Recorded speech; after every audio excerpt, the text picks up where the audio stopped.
Persistence isn't forcing yourself to believe in something or repeating affirmations all day long. No, it is rather returning to the same desired state every so often that eventually it feels more familiar to you. Welcome, you guys. Welcome to our nervous system and Neville Goddard lecture, where we explore his The Power of Awareness book with nervous system lens. As usual, if you want the entire chapter reading, here is the card on the screen.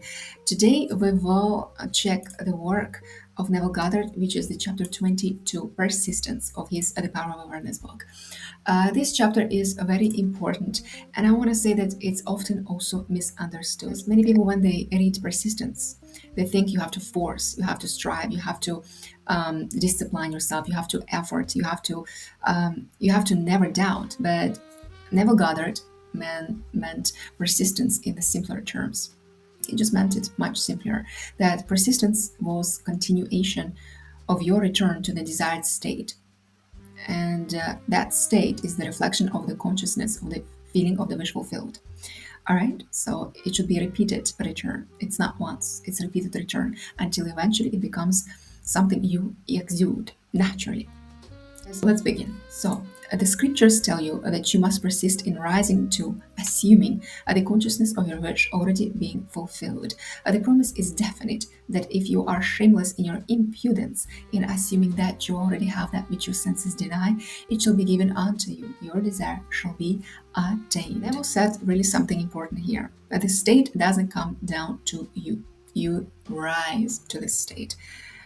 State doesn't descend, you rise to it. Okay, so that every orchestration, every event, every door, every people that need to enter your life for you to meet whatever you desire actually can come to you. Okay, the state orchestrates all the unfoldings. State never descends. So through nervous system lens, for example, many people, they do wait until they feel convinced. So until reality changes, until something externally shows them the reason to change, right? Like to feel, if they want to feel abundant, they wait until abundance comes so that they can feel abundance. But never reverses that order. The state comes first. Like if you really want to feel abundant, like really abundant, it starts from within. So you do not wait for the state to feel natural to you. You keep returning to that state, to the feeling states, until it does feel natural to you. Okay. The basic truth underlying each of these stories is that desire springs from the awareness of ultimate attainment, and that persistence in maintaining the consciousness of the desire already being fulfilled results in its fulfillment. It is not enough to feel yourself into the state of answered prayer. You must persist in the state. All right, you guys. So Neville doesn't describe here lack. He describes desire as movement, because I keep repeating, ask yourself this question: do you feel desire or do you feel lack? Totally different feelings underneath those expressions. Okay, so this aligns beautifully with previous chapters that Neville Goddard have ever written, because desire itself is the evidence of your consciousness expanding. It's already reaching toward a new state. So persistence simply keeps you connected to that. But if you feel a lack, it's disconnection. Okay, it's not harmony. So desire is expansion. Lack is just narrowing your focus to something that you want. For example, if you're shopping or buying something, instead of focusing on what you bought, you're focusing how much money you've spent. Totally different understanding, right? So desire really points you toward what you want, and persistence stays with that direction. And regarding this one, it is not enough to feel yourself into a state of the answer prayer. You must persist in the state. This may be the most important, actually, sentence in this chapter, because many people experience the state, then they leave it because, natural identity, like I would call it old identity, keeps pulling them back, because this is a normal situation with every single person who tries to deliberately create a better version of themselves.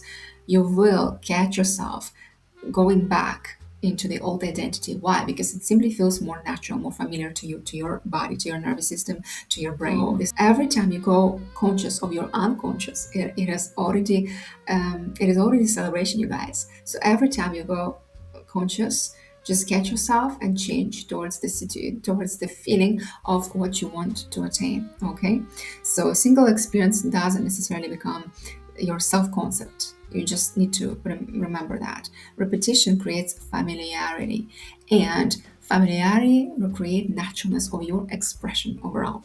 Okay. Only persistency in the assumption of the visual field can cause those subtle changes in your mind, which result in the desired change in your life. It matters not whether they be angels, Elisha, reluctant judges, all must respond in harmony with your persistent assumption. Notice the order itself: mind first, and life, circumstances second. So it comes from within first, and then outer world responds eventually. So the nervous system organizes around what is repeatedly occupied by you, not occasionally visited, repeatedly occupied. So persistence isn't changing reality, but rather, you guys, changing or rather stabilizing your new identity, your new state, because many people think that I can change identities as often as gloves. No. When it appears that people other than yourself in your world do not act towards you as you would like, it is not due to reluctance on their part, but a lack of persistence in your assumption of your life already being as you want it to be. To be honest, I'm not really agreeing much on this Neville Goddard's way of wording it, like lack of persistence on your part, because many people who are not ready for this information, they would take it too deep. They would take responsibility and charge onto themselves for what people, like how people behave towards them, because sometimes when people persistently behave towards you in a way that makes you feeling very uncomfortable, it is actually a signal for you to build a boundary, to remove them from your life that easy. Because if you are assuming, because you see, many people think, okay, let me just assume it and reverse it in my own mind, assume they are good feelings towards me or good way of relating to me, but they keep losing their life force for months when they just loop what they want to hear from those people. And those people, they might not have capacity to behave in that way.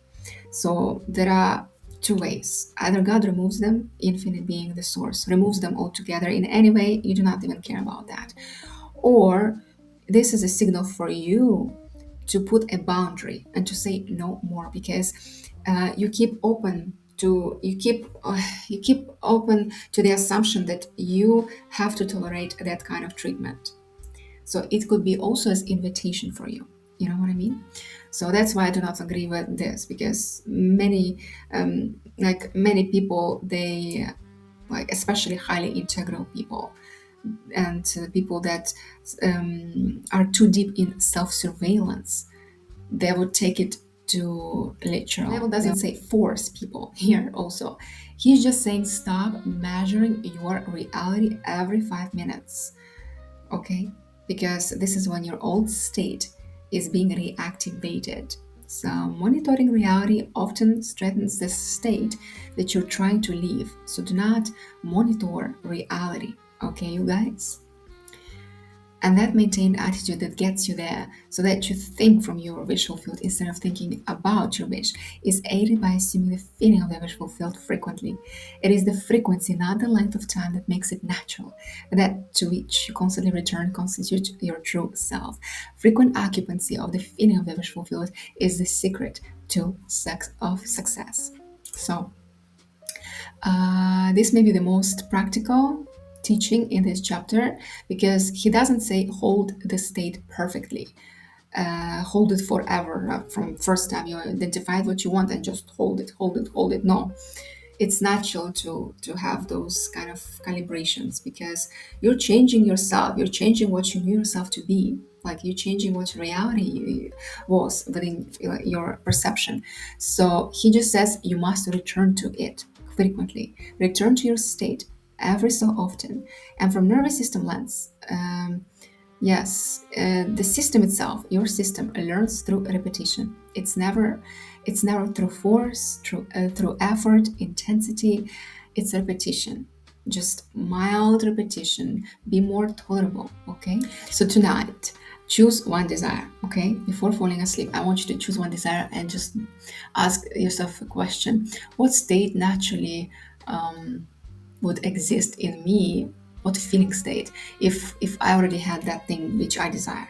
So occupy the feeling, and reference your body. How does it react? Occupy where it is in your body, and try to stay there as long as you can, without force, of course.